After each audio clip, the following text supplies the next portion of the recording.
UFOs, monsters, mysteries. You're listening to Talking Weird.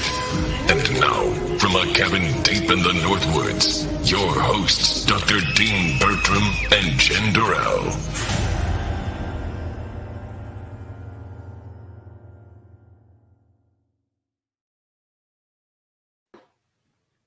Well, hey, baby. Hey, baby. How is it in the great state of Missouri tonight? It's warm here, which is very nice. See, it's frigid up here. We've had snow and icy conditions, and my poor cat, who isn't an inside cat, but he lives in my attached garage, is either crazy to get in or get out of the garage all the time at the moment. So if anybody hears a rap tap tapping, it isn't the spirits tonight. It's the cat climbing the screen door. Telling him, let me in. Yeah, pretty much. But speaking of Missouri, we have another person on the show. Yes, we do. From the Show Me State tonight. Yes. And in fact, that's why I'm not going to waste any time chitter-chatting, as we often do, because we have been talking about having tonight's guest on for a long time, and we're super excited we have him here. He's worked as a dive master, machinist, and electrical engineer on projects in the United States, Red China, and Bermuda. He's been an independent UFO researcher since 1969 to 1998, at which point Walt Andrus, founder of MUFON, asked him to become a section director for MUFON. Later, he would go on to be assistant state director for Missouri MUFON. He then co-founded the MUFON dive team with Debbie Ziegelmeyer.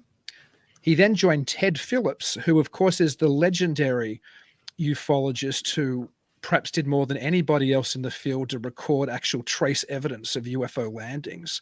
And tonight's guest became his assistant in 2006, and later became part of Ted's SIU team. And he assisted Ted on his Marley Woods project, which we'll be talking about, I'm sure, at length tonight, and his Tetra Mountain Moonshaft project. So I'm absolutely delighted to welcome to the show Thomas M. Ferrario.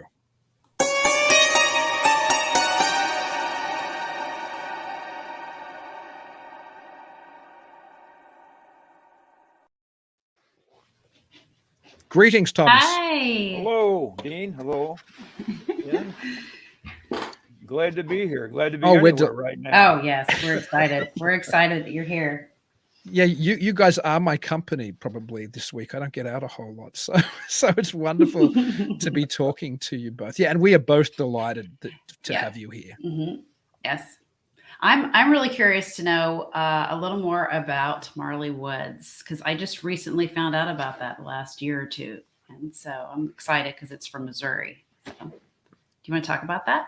Yeah, we'll go into that. And I have to just get a little bit of, like, I'm always, it was about a year ago in March that we lost Ted. And he was such a big loss to everybody in the field. I'll tell you, we lost Stan Freeman and we lost Ted Phillips. And Ted just covered such a wide range. He was born in Sedalia, Missouri. And I just give you a little background quick about that. And so many people have asked me, what was Ted's input or his interest?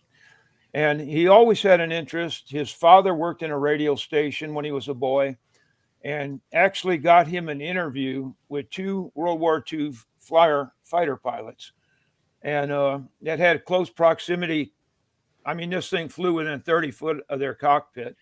And his father set up an interview with these 2 gentlemen. And that's what blew Ted away in the beginning. And it doesn't get any better than that, So he was an engineer by trade, worked in the state of Missouri as an engineer, built bridges, and went to work with Dr. J. Allen Hynek in the Blue Book years, and was his protege. So he had a wide background in that. And unlike most people believe that Ted and Allen acquainted in Socorro, New Mexico case with Lonnie Zamoras, it actually preceded that in Missouri. And Missouri, I will tell you, even in the Blue Book era, is much more active than anyone knows. The caseloads that Ted and Allen worked in Missouri will just blow you away. And they worked in a case in Columbia, Missouri, actually was their first bonding together. So that's basically where it started. And then Ted Phillips, after Alan passed away, and they were in contact to the week before Alan passed. And Ted was a nuts and bolts man in the beginning. That actually, I will tell you that Alan was in the middle. He had Jacques Valet on one side doing the software work, the paperwork, the graphs, and had Ted out in the field doing the physical trace cases, which Ted has over 3,000 cases due to his credit. And probably more than that, actually. But later years, Ted got involved in Missouri. Actually, the property owner of Marley Woods called MUFON. He had had so many experiences, didn't know who to turn to, wanted answers. He got hold of MUFON in Missouri, which I'm sure you folks know that MUFON was originated in Missouri by Walt Andrus and John Schuessler, which are good friends of mine. And but the property owner got in contact with MUFON, and a gentleman named Bruce Whitteman, which was state director in MUFON at the time, was a friend of Ted's. And Ted wasn't actually involved in MUFON at that point. And Bruce kind of contacted Ted about going down and seeing this piece of property, the ranch. And initially, Ted wasn't too interested in it, I'll tell you. But one thing that's little known about Ted was that when Alan Hynek was in bad health or had prior engagements, he would send Ted all over the world investigating cases. And a lot of that activity turned out to be light balls. So what initially happened was when Ted kind of drug his feet about getting into this ranch at Marley Woods in Missouri, which we say that now. For a long time, we wouldn't even let out the location was in Missouri. But, and that's not to build intrigue or anything into this. It's just that we owe it to the property owners and the witnesses. We agreed to keep their presence low key and not give out the location. But initially, Ted got the caseload to work. And I will tell you, the rancher is a prolific writer. He keeps journals. Thank God he keeps journal after journal, photographs, whatever he can get in the beginning. And Bruce Whitteman got this to Ted, and Ted started reading the caseloads. And when he got into the light ball activity, and this I'll clarify later on, but when he got into especially the red light balls, which let's just say the white, the blue tend to be more malevolent. The red light balls exhibit a great vast amount of energy and tend to be the bad guys. And Ted had experienced that overseas. So when he read of course, cattle mutilation at Marley, structured crafts, cryptid activity, agroglyphs, which that was a terminology we were instructed. When we worked with Ted, we didn't call them crop circles. We called them agroglyphs, or the old terminology, saucer nest, because Ted felt that agroglyphs was a better terminology than crop circles, because actually in Missouri, there has never really been a documented proven case of a disc actually making a agroglyph or crop circle. So when you worked with Ted, you went the scientific approach on everything, let me tell you. But when he seen the correlation between the red light balls and activity that he had overseas, he dropped what he was doing and got out to Marley. And I will tell you, that's the first place that Ted had ever experienced any structured craft or light balls or anything physically himself.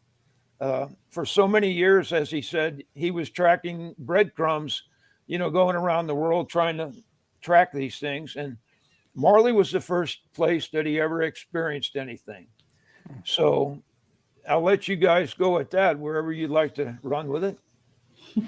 Well, you mentioned that there's a lot of high strangeness on that property. There's cryptids and there's spookalites and there's things which perhaps people would think of as UFOs, but that obviously brings to mind Skinwalker Ranch, which I know has been brought up many times as as a similar or a cousin type location as far as the broad range of weird and high strangeness that goes on at those places. But so can you go into some of those non-UFO-y or no light or not necessarily spook light aspects? Like, tell us a little bit before we go back more to the UFO range, a little bit about the cryptids and things like that have been seen on that property. Yeah, Marley has a long history of cryptid activity. Now, the thing that differs between a lot of locations, we have what we call a lot of one-timers. There's so much high strangeness in each incident, and it's non-repetitive. It'll be something you'll once see, and that'll be one instance, and that'll be it. The only known Bigfoot sighting in that county is in close approx. It's within throwing distance of Marley Woods property. And I just like to tell you that Marley Woods, just to give you an idea of what we dealt with our small team out there, this place was 2 miles east and west and 3 miles north and south. And one ranch was 1,200 acres and one ranch was approaching 900 acres. So, and this is out in a locked fenced area, private gravel roads, that turn into dirt roads. You're out there. So it's quite an area to cover.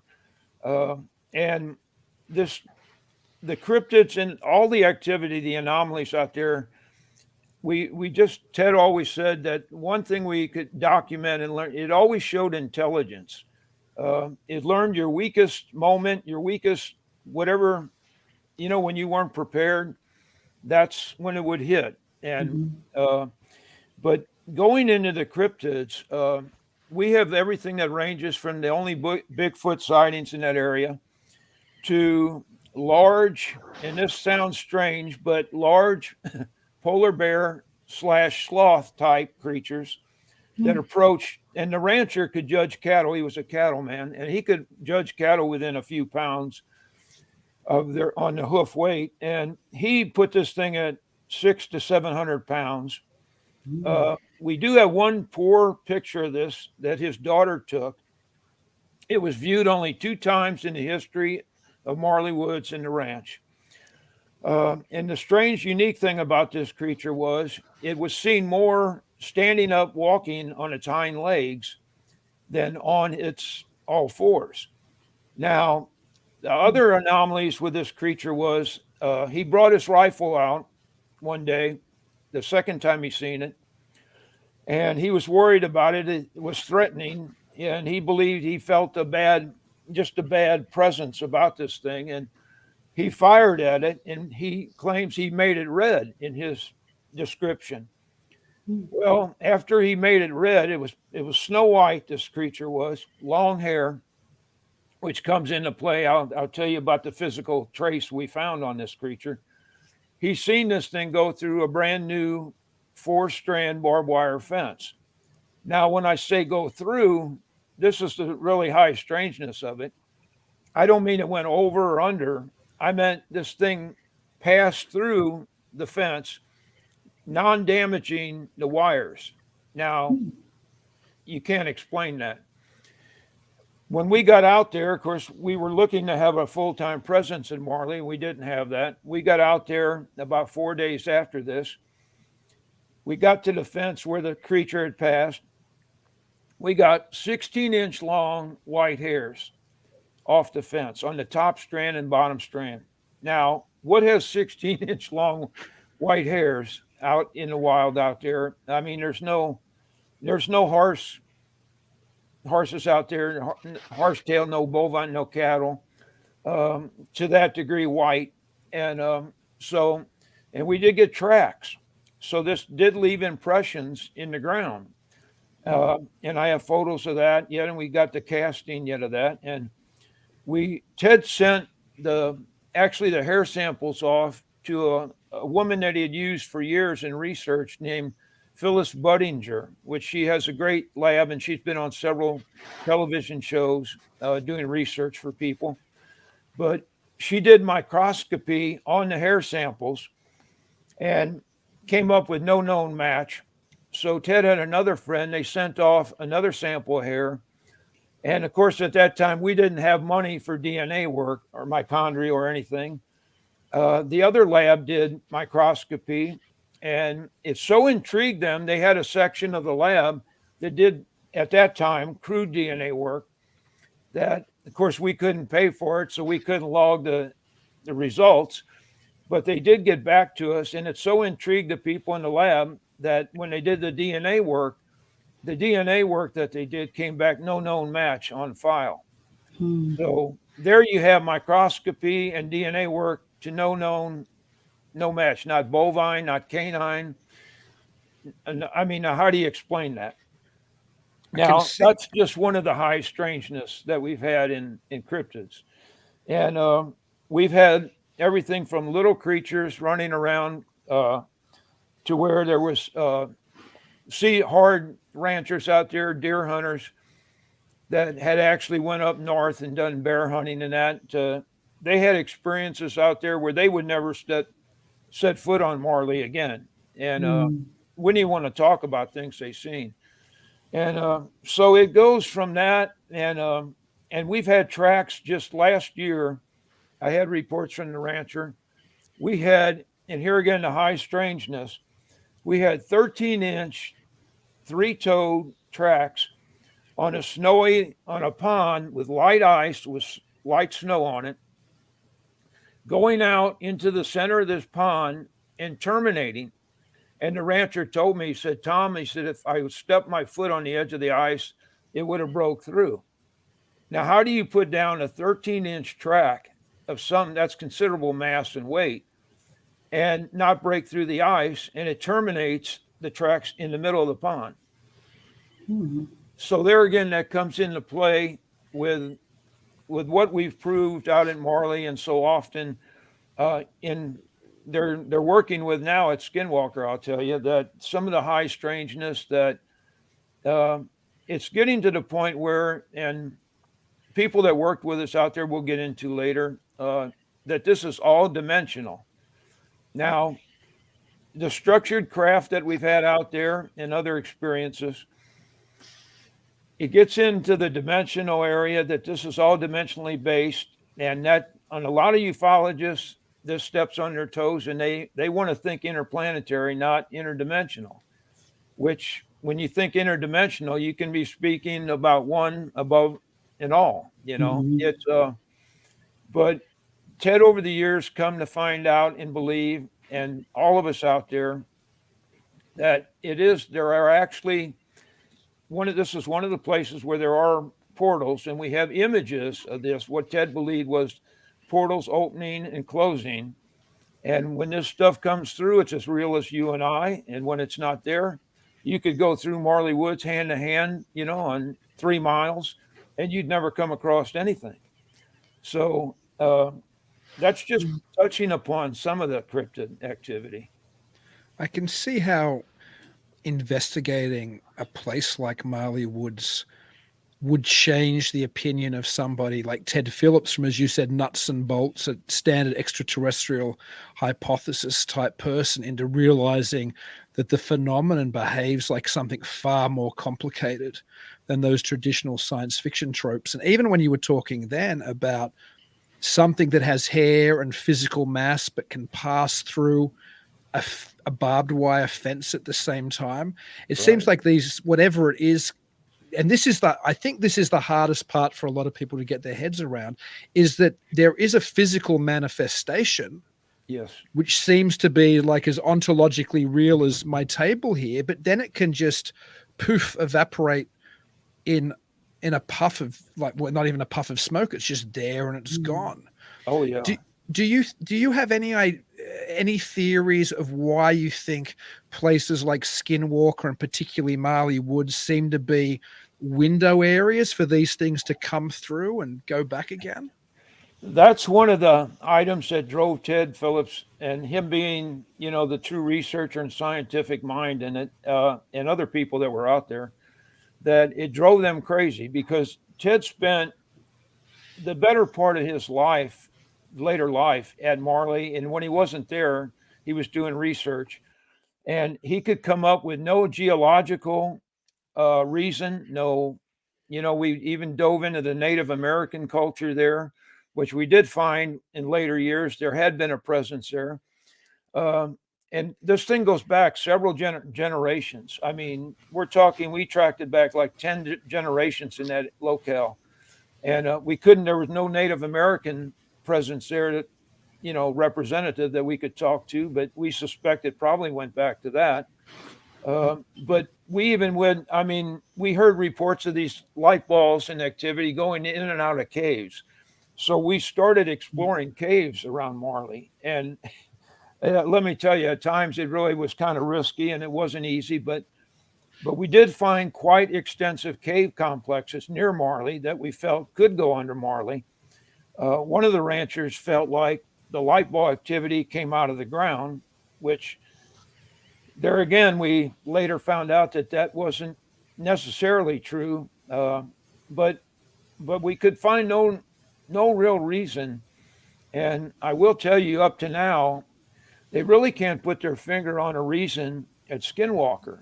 What sets that apart from many? There's a lot of theories, but there's really nothing nailed down yet why these areas are the way they are. The activity is such. But it seems to go back, several generations as far as recorded history. So that's one of the things we wish we could answer.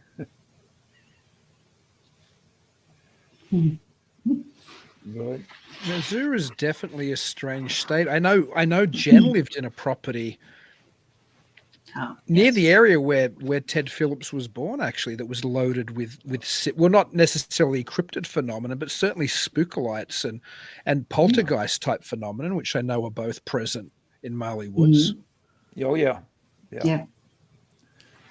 It's and believe me, when I started in this business back, and I've had my own experiences, and I lived in a rural community, and that's kind of what I got talking to Walt Anders one day, and on a 4-hour phone call, he wanted to make me section director when I spoke to him, and he got me in touch with Bruce Whitteman in St. Louis at the time, and I wasn't even in MUFON, and Bruce said, well, I don't even know who you are. I can't make you section director, and you're not even in MUFON. So he said, I've got to get you some experience. So he put me to work with an Air Force captain named James Cross, which was he's a photo analyst and a pilot in Korean War and a great guy. And I learned so much from Jim. But, over the years, it's just working with Ted out there in Marley. It's just got to be that. And in the beginning, if you connected this, believe me, if you connect a Bigfoot sighting or a spiritual type account with ufology, I would not be happy. And Ted Phillips was the same way. And I will tell you, there was a little parting of the way between Alan and Ted at first, because Alan was so far ahead of his time, like Ted said. And Alan and Jacques Valet also, that spent time with us at Marley. And but over the years, it was the only thing that we could document. There was so much of it that was overlapping, and the intelligence there that worked with us or worked against us at times, it's all, and far smarter and better people than I have proved this on several levels, that this is all dimensionally based, and it just encompasses all the above. And so when you come at it from that angle, it gives you a little different perspective, and you're a little bit better prepared when you go into these places, because you can expect anything, believe me. Oh, I think that's good when researchers like yourself and as Ted became are able to look at the broader strands of high strangeness. And I watched with real interest the video that you sent through to me where you spoke to Jacques Valet recently, like literally within the last couple of weeks or something. People should go and check that out on your YouTube channel. We'll also put links to it in the show notes of the audio version of this, and I'll also put it in the YouTube version afterwards, so anybody watching later can find it. But I'll be honest, Jacques Valet has been, along with John Keel and Patrick Harper, have been major influences on probably the way that I've thought about the phenomenon. I've either in my life been a skeptic or somebody who believed in ETH for a little while. And after reading Keel and Valet and Harper, I started to look at the phenomenon a little bit with a little bit more of an open mind to think that it might be able to do all these strange things, and it might be harder to explain than a simple either it's not real or it's ET type explanation. But on your interview with Jacques Valet, which I found interesting, similar to what he said on a recent Coast to Coast interview about his work on the supposed UFO crash in 1945 in Trinity, it almost seems to me like Jacques Valet now is moving to a more physical interpretation of the phenomenon. Certainly in his book Revelations, which again, like all of Valet's books, I've read multiple times and I'm a big fan of, he was very, and I agree with him, quite dismissive of a lot of the ideas built around the Roswell crash and the Aztec crash and the various tales we have of UFO crashes, and suggested some of them might be military spin or some of them might just be people, misidentifying things. But now, correct me if I'm wrong, I haven't read his book. It's one of his only books I haven't read, his new book, the Trinity Book. I need to read it. But it seems like now Jacques Valet has moved to more of a physical interpretation. Is that accurate from what you know? Or I would say, and I've got his book too. They gave me. It's a great book. I just haven't had time to read it. I can't wait. And in the video, Jacques just says he said Ted would and so interested in that case, and he's just such a great guy, and he's just one of the most. I've never met any scientist or anybody that's as well versed and rounded as what Jacques is. And I think what you're seeing there is his covering the area that how physical and how they exhibit the trace elements of this. And as far as even like Ted used to get into with this, when he'd go out and do with a soil compactor, do the compaction test, like in Socorro, New Mexico, where the landing pads actually made indentations, which I went out there with Ted, our group went out there, and we actually found in the brush where it had grown up in Socorro, we actually found where they marked the landing with rocks. Gosh, really? Yeah, they were actually, because the brush overgrew this and Ted knew right where to go. We actually found the original circles. The indentations were gone, but the rocks that were laid out were there. But, Ted estimated these things, each pad, to be anywhere from 1,200 to 1,400 pounds of weight on each pad. So you're dealing with tonnage there and a great deal of mass that there again, when these things are there, they're absolutely there, and I think that's what Jacques coming into, where Ted used to do that end of it and Jacques did the other end. Now that Ted's not there, he's covering the ground where Ted would have been, his place would have been, to estimate, the physical effects and what's going on in the trace case. So I think it's just that he's covering that area more than he used to now. And, and he just likes to cover, his mind is just such that he always likes to cover new ground, and take a different look at everything, So, but I can't wait to read the book myself. I'll tell you.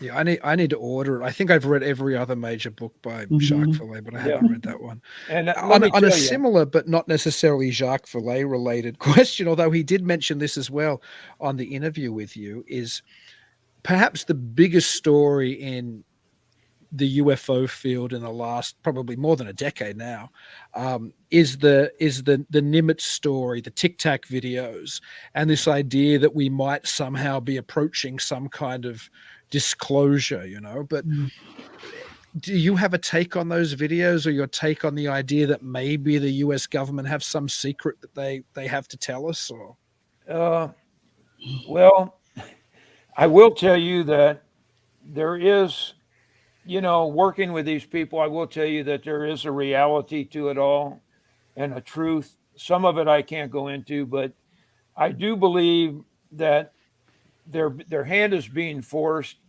to release a lot of this, the Tic Tac videos and that sort of thing. And I will say, I think their hands being forced by us, and I think their hands being forced, quite frankly, by the other side, that this stuff is pressing them to release it Mhm. and to where they can't deny it anymore.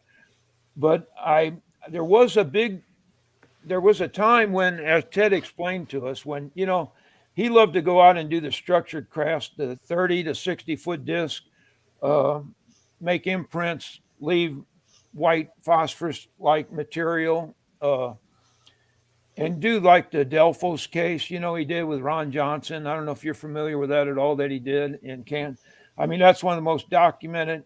Uh, that's just such a groundbreaking case there with the soil. That was the first documented case of soil that became hydrophobic from a UFO.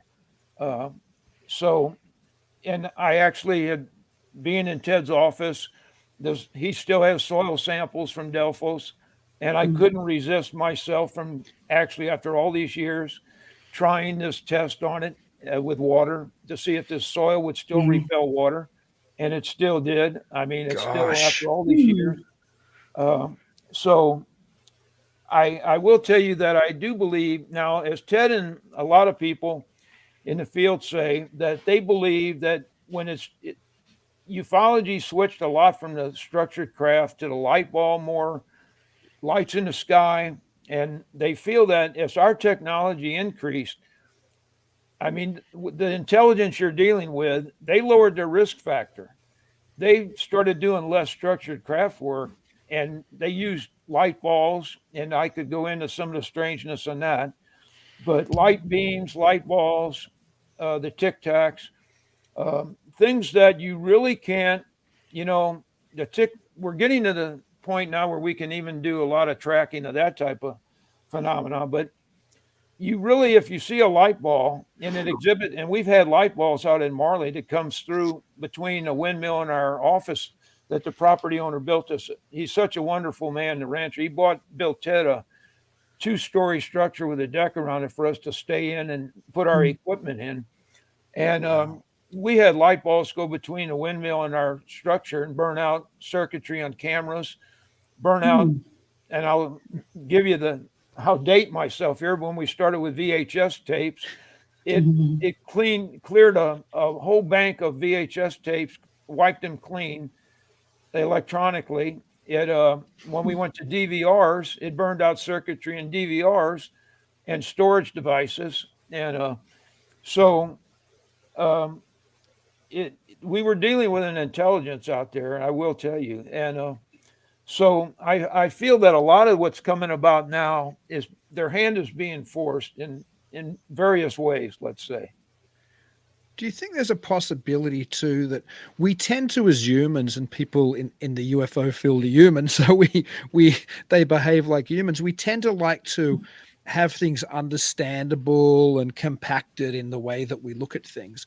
And I sometimes wonder if there mightn't be different phenomena rather than one. Like, could what you experience at Marley Woods rather, for example, be different to the Tic Tac videos? Like, could one potentially be maybe our own advanced craft and the government are running some kind of test or psyop on Navy pilots? And could what's happening in Marley Woods be an entirely different phenomenon? Yeah, it absolutely could be. I mean, it's all, we feel that there's just so many aspects of this, and there's no one given answer that explains it all. And, it's just, it's, I will tell you, it's in the words of Jacques Valet. He says, we have evidence that the phenomena has the ability to create a distortion of the sense of reality or to substitute artificial sensations for the real ones. Now, Mhm. what that says is, and now this is really hard for a lot of ufologists to accept, believe me. A lot of times what you see is real, it's tangible, it's physical, it's structured craft. A lot of times what you see and experience is what it wants you to Mhm. perceive. Mhm. And a lot of times when we're out there thinking we're studying this stuff and we're doing the research, And we've had so many experiences out at Marley that we actually felt like this stuff was observing us, experimenting on us. And so, you know, how do you explain that, or how do you deal with that? That it's just, and in the video you've seen with Jacques Valet, he recants a story in there that when he was out there one time, Douglas Trumbull was out with us. And I don't know if you're familiar with Douglas Trumbull, but he did the special effects. He was the advisor on Close Encounters and 2001 Space Odyssey. And Douglas Trumbull came out and spent time with us and Jock. Now, there's out in the middle of nowhere. Who could imagine this scenario with Ted Phillips, and we're out there? But Douglas brought at the time, it was a very expensive, high-tech piece of camera. And Douglas is always experimenting, he was some of the first to make some of the first laser guided tracking cameras to try to catch UFOs, you know. And he brought out a very expensive self-motivated camera to catch what we called the North Mystery Light. And Jock, you've seen that, he recants a story in there where we put this in one of the cabins out there, and the property owner, he set it on a very heavy tripod, and this camera I imagine this camera probably weighed close to 70 pounds, and a very substantial, heavy tripod. Locked it in the position looking through the window at the North Mystery Light, and the property owner locked the door to the cabin. And the next morning, Jock and I and Douglas Trumbull and Ted, we go to the door, and property owner owns it, and Douglas runs in to check his camera, and Douglas looks at the camera and he turns around and looks at us. And I won't even say the profanity he said, but he said, "Who the hell is with me turning this camera?" And what had happened was the camera had been turned 90 degrees on the tripod to the wall. And the property owner was, you know, he said that nobody was in this room. I got the only key in this old cabin next to the structure we stay in. He said nobody was in this cabin. And he looked, and Jock said, "I don't think Douglas anybody fooled with the camera." And Douglas finally accepted that. But that's one of the things. How do you explain that in a locked room with his camera? It's been physically turned. And that's the way this intelligence messed with us all the time out there. So it's fascinating to talk to somebody who's experienced this type of phenomenon firsthand. I'm always, I guess, asking myself what this really could be. And I'm reading a book at the moment, which is only vaguely related, by Michael Heiser, who's also interested in UFOs, but he's a Christian. He's actually, I think, has a PhD in Hebrew studies or something. The book's called The Unseen Realm. And in that book, he essentially suggests that modern Christianity doesn't talk much about the unseen realm anymore, but he goes back and dissects the biblical story and sees that there's there's almost a pantheon of entities messing with us constantly, right? And I often wonder if perhaps some of this could be spiritual in manifestation. I mean, we tend to think of spiritual as airy-fairy, but as Heiser suggests, it used to be something we thought of as very involved with us. So have you ever walked away thinking there might be an actual malignant evil or a beneficial good interacting through this stuff with us? You know, it's interesting you've gone there, because a lot of people won't go there. And I will tell you that a lot of ufologists and people that have dealt with this, and even some at Skinwalker, I will tell you, because those people spend time with us too, they feel that this is a lot of what goes through what we call the portals, or comes through our dimension. A lot of it is not good. It's bad, and very little of it is good natured or good. And you know, there was so much talk, question, you know, well, these advanced technology, why do these things, how can they be crashing all these saucers, you know, all these discs, you know, and with that type of technology? And what I've spoke with people far above my pay grade that have come up, and they explained it to me in such simple terminology that it made total sense to me when they explained this to me. He said, well, let's just look at it this way. He said, a lot of what comes through doesn't have the authority to be here.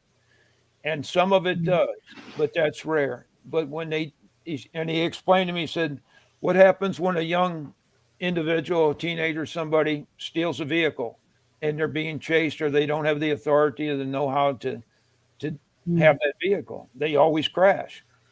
And, when I was explained to it in those terms, and by the individual said, explained it to me, believe me, it made perfect logic at the time. And it always stuck in my mind. They said, because so much what comes through doesn't have the authority to be here. Now, you can put whatever religion concept behind that you want. But yes, I really believe that there is a lot of not evil, but evil and bad and not with good intentions that comes through. And and I think that's what a lot in the early works of Jacques Valet, he wrote about, and I will say his books are not easy reading, but they're well worth the time. Believe me, if you can. I think it's hard. I think it's hard to read Passport to Magonia, Messengers of Deception, and then his Dimensions, Confrontations, and Revelations, and to walk away, even those 5, and of course he's written many more. His early books, Anatomy of the Phenomenon and Challenge to Science, were a little more ETH based, but those later ones, it's hard to read those books and not reassess anything you've ever thought about the UFO phenomenon, whether you're a skeptic or whether you're a total believer that they're ETs coming to visit us from another planet. You can't read those books and look at it the same way. I can't imagine how anybody could anyway. There's so many areas you can get into in that, but the one thing I will tell you that I always remembered is you may know a woman named Dr. Carol Rosen that was von Braun's assistant or secretary. She did lectures. Her first lectures were actually in St. Louis, Missouri at Bruce Whitteman's MUFON conference. And she always spoke about, and still does to some degree, that von Braun's warning was that one day there was going to be a false flag incident, that there's going to be ufology, UFOs, aliens. It's going to be a guise, that a presence going to come and work technology, work miracles, and the whole world's going to just go crazy over this. And it went even into people that I've known that have talked about. Rod Serling had touched base with Walt Disney, and they were going to make a couple movies on this exact, and the best they could do was Rod Serling supposedly made a movie, and a lot of people don't know. He was really into ufology too, just like Jackie Gleason, a lot of the people in the entertainment field back then. But he made an episode called To Serve Mankind. I don't know if you remember that. I do remember it. And that was his crude way of getting this message out after they were let down about making this movie, another movie with Walt Disney. And so I think there's an Outer Limits episode that plays with the idea of a fake alien invasion or a fake alien something. Yeah. I know that Watchmen, the comic book, the movie didn't do it, but in the comic book, they have this alien destruction of New York, which brings together global peace of a new world order type. And I know Ronald Reagan hypothesized, as much as I like Reagan, I'm not sure how comfortable I am with his hypothesizing. Maybe if we all faced an extraterrestrial threat, we would come together. And I often think, I can't imagine that hasn't actually been sat down and war gamed. You know what I mean? That if the president of the United States talks about the possibility, intelligence agencies have to run away and say, hey, let's war game. What would happen if we actually said there was an ET invasion? So when I see, I'm suspicious of the ETH anyway, but when I never think there's going to be disclosure. I'll say that now. I never think there'll be disclosure. But if there is, I'll be the most suspicious person. I'll be like, there's some trick here. They're lying to me. There's an agenda. I will tell you, that and they're not the only ones in this field. There's so many people, the true researchers that I've talked to, that all have that opinion also. And I know Ted told me about Alan had the same belief in that, that this was all going to be used against us one day in a false flag operation. So all the people I know, the old school researchers that have been in this business a long time, have that belief. Now, where that stems from, you can draw your own conclusions. I do know that a lot of these people were exposed to things and seen the real deal. I will tell you. And there were times with Ted that when he worked with Alan, that Alan, he kind of got aggravated at Alan because he worked so hard for him out in the field, and he felt Alan knew more at times than he was letting him know that. And finally, Alan said, "Well," he said, "come with me, Ted." And one particular week, he took Ted with him and exposed him to some of the real deal, some of the real material, and had some experiences. So I will tell you that, yes, they do have physical crash debris and other things. So but that's not to say that, people are looking for an alien invasion when this comes. And I think it's just going to be different than what most people expect. And I do believe that's another reason why their hands being pushed as far as like the Tic Tacs and releasing, because believe me, we've worked with people that had the means and the know, and like they'll tell you themselves, is that knowledge is power, and they don't want to relinquish any bit of power right now. And there's the old school that's still in charge right now. And at that time, about 50% of them want to make a lot of this public, and 50% they don't want to let any bit of this go. And they feel like they're losing power, it's slipping away. And how do you go back, and cover up lies for 65 years or longer, So it's just, and Missouri, and I'm sure you're from Missouri, you're getting into one of the earlier craft predated Roswell was Cape Girardeau crash, in that whole scenario. And I'll tell you, there's people working on things right now in Missouri that there's a great gal. I called her Debbie Ziegelmeyer. I don't know if you're familiar at all with Debbie, but you did the dive stuff with her, right? I think. She's on the board of directors of MUFON and state director for MUFON now. And we did the dive team back in the day. We started that with MUFON, and but she's very involved in cases all over Missouri right now and investigating. And I can tell you, there's things coming up that is really gonna be monumental, I think, in ufology. Wow. And there again in Missouri. So. I could go down rabbit holes with you all night, Thomas. Let's get back quickly to Marley Woods, though, because I know we said you were going to do some updates of what's happened recently. So are there things you want to talk about, like some recent things at Marley Woods? Yeah. And the property owner is just such a great man. I wish I could give you his name, believe me, but he is a prolific writer. He writes journals. He takes photographs. He's got a caretaker at Marley. And because of so many strange cryptid sightings, and I haven't even touched upon something even more strange than cryptids. Oh, please do. It's really Skinwalker-ish type stuff. But the caretaker on this ranch won't go out at night. Now, you might ask, what good is a caretaker if he won't go out on a cattle ranch at night? Yeah. But he won't set foot out of his trailer that's out there for him.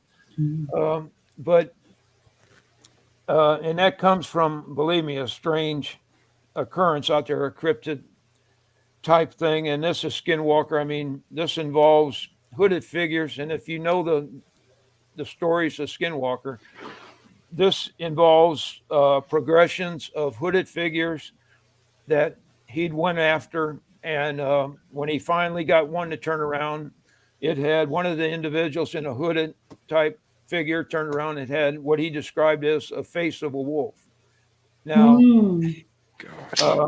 and what's really unfortunate for him was, he had a 22 pistol with him at the time, small caliber pistol, and he actually fired at this thing, and several times it showed no indication of being hit or struck or anything.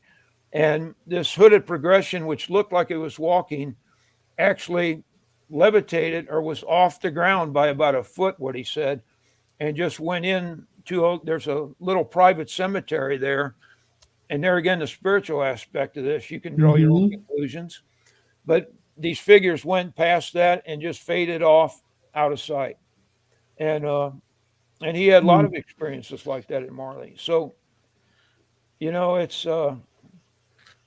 but anyway, getting back to, I got a call last night from the rancher, and he said, Tom, he said, you're not going to believe this, but he goes, we got a structured craft out there again. And I said, really? And the rancher doesn't live on the premises anymore. And they've been battling actually local people in the area has got some of the COVID, some of the virus. And so they tend to stay locked in their homes right now again and locked down. But his neighbors and the caretaker called him and said they had a 60-foot cylindrical craft and with windows all the way around it, illuminated from the inside in a pale yellow light. It had a yellow aura to this craft at very low altitude over them. Their cell phones, they were going to try to get a picture. Their cell phones all went dead. As the craft just about got out of sight, they took some images when their cell phones came on. They got some pictures. They're getting those to me probably tomorrow, and I'll post them on I use my Facebook page and the Marley Woods research page for a website now. We had a great website that Adam Johnson, a team member, had for years we had, but we worked with some people and they required we took our website down, which we really hated to do. But anyway, if I get those pictures, I'm going to sure post them on my page. I'm anxious to see them. Oh, yeah.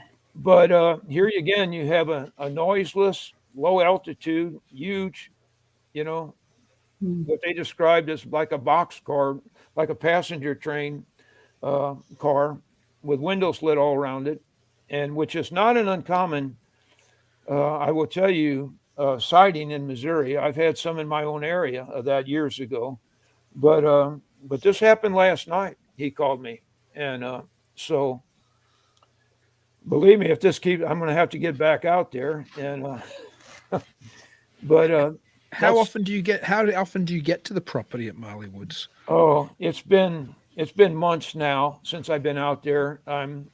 We're dealing with people to be right now. What we're working with a group trying to get Ted Phillips work out in his Blue Book years, the continuation of Blue Book, which Blue Book did not terminate when the official Blue Book title terminated. Of course, it went on, and but we're trying to get the Hynek years with Ted's history, his 3,000 physical trace documented cases, and Marley Woods all combined. And that will be under the heading of one show.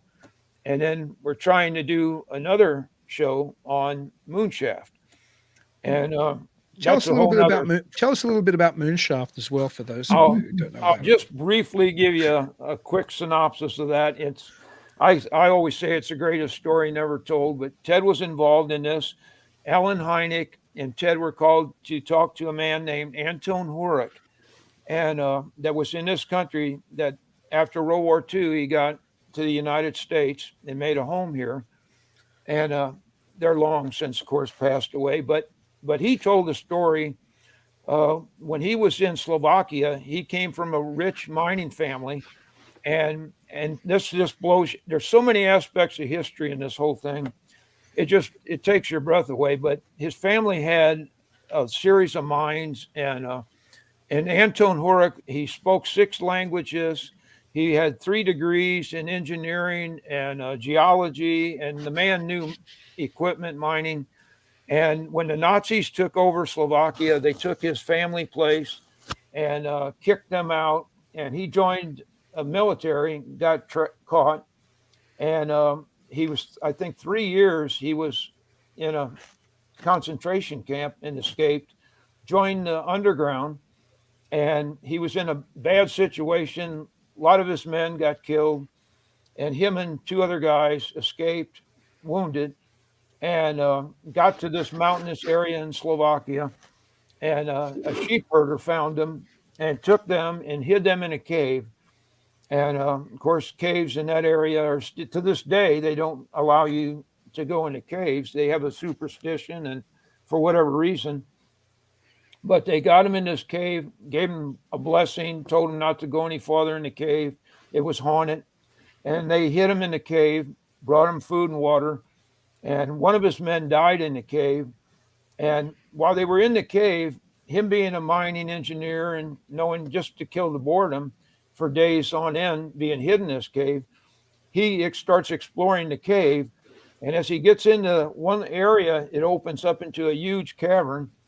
And he describes a crescent-shaped black onyx-type polished surface extending from the floor of the cave up to the ceiling, and it had stalactites, stalagmites growing on this thing. Now, that gives you some idea of the age of this thing. In the middle of the object, there's a crack or a fissure in it. He has to remove most of his clothing to squeeze through this crack to explore it. And he had an old carbon torch light. And he got in there, and he had his military rifle. His crude light, he tried to shine up when he squeezed through. He fell down about a 3-foot embankment. And he describes the walls of this thing that he squeezed through of being 7 foot thick of this. And the man knew geology. He knew it wasn't a natural formation. He took his military rifle and shot the thing, and a green spark shot off when he hit it with his rifle, fired at it. So and his crude light, when he got inside it, he couldn't see the end of this thing. It extended up out of sight in the darkness. And 3 days he went back to this object. He crawled in the object at the bottom of this, and with his hands, he scraped away the settling, the debris, and several feet of that. And he actually found the fossils he brought back in teeth of a cave bear, which again denotes the age of this thing.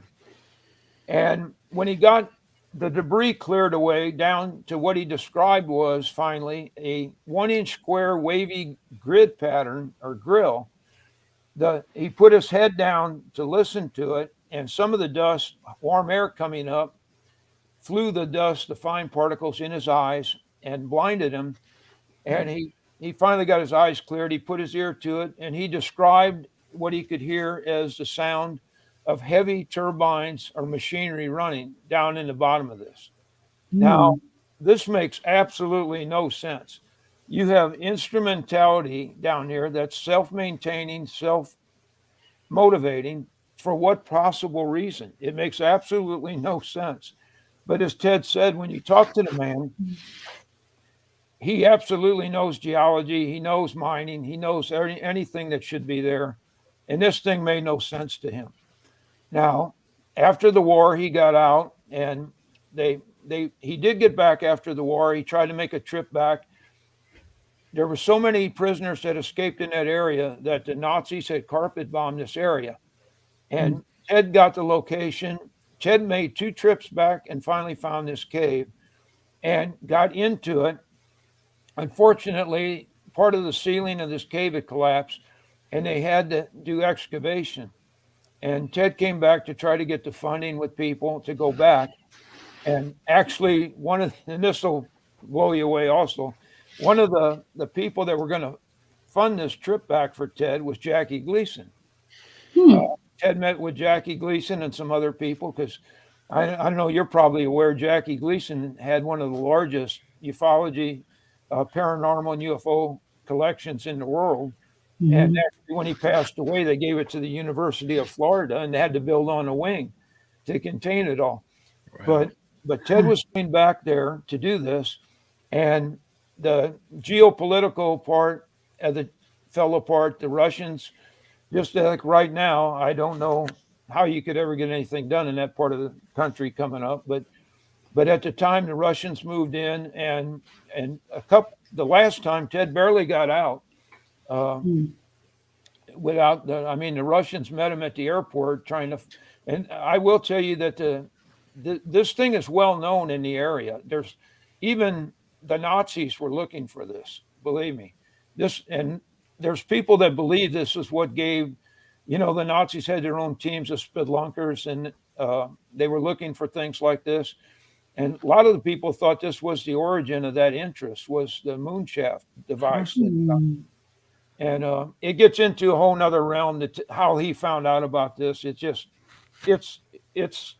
could go into books and movies and we're working on that now with some people to try to get this done.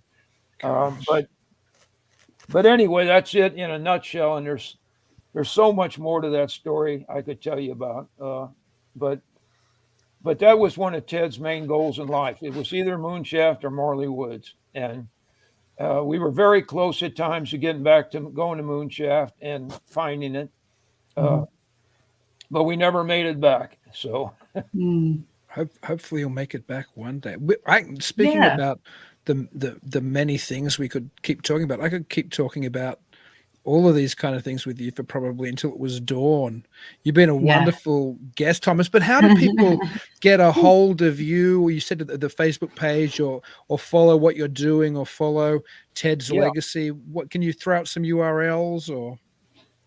I'll tell you what, just the best way, just go to do my name search and our Ted Phillips Marley Woods Research Center I've got a page on that on Facebook, and then my own personal page, I just devote strictly to Ted's work and Marley Woods and keeping everybody abreast of what we're doing, how it's proceeding with trying to get this stuff to the public where Ted so wanted it, and that was his goal. And believe me, Marley Woods it's a unique place. And I will tell you that it's, we had a connection at one time with Skinwalker, and I can say it now for a long time, but we did have a connection for a brief period with Robert Bigelow. We worked with and Colm Keller, and now we do have a connection again with Skinwalker. But I look for good things to come out of it, maybe, and so all I can say is stay tuned on that aspect. Oh yeah. I hope so. Keep us posted on that, Thomas. We have to have you back on sometime. Until then, I hope you have a happy holidays, very Merry Christmas, and fantastic New Year. And until we talk again, keep it weird. You too. Keep it weird. Thank you for joining us tonight. If you're interested in checking out more episodes, you can find us at talkingweird.com.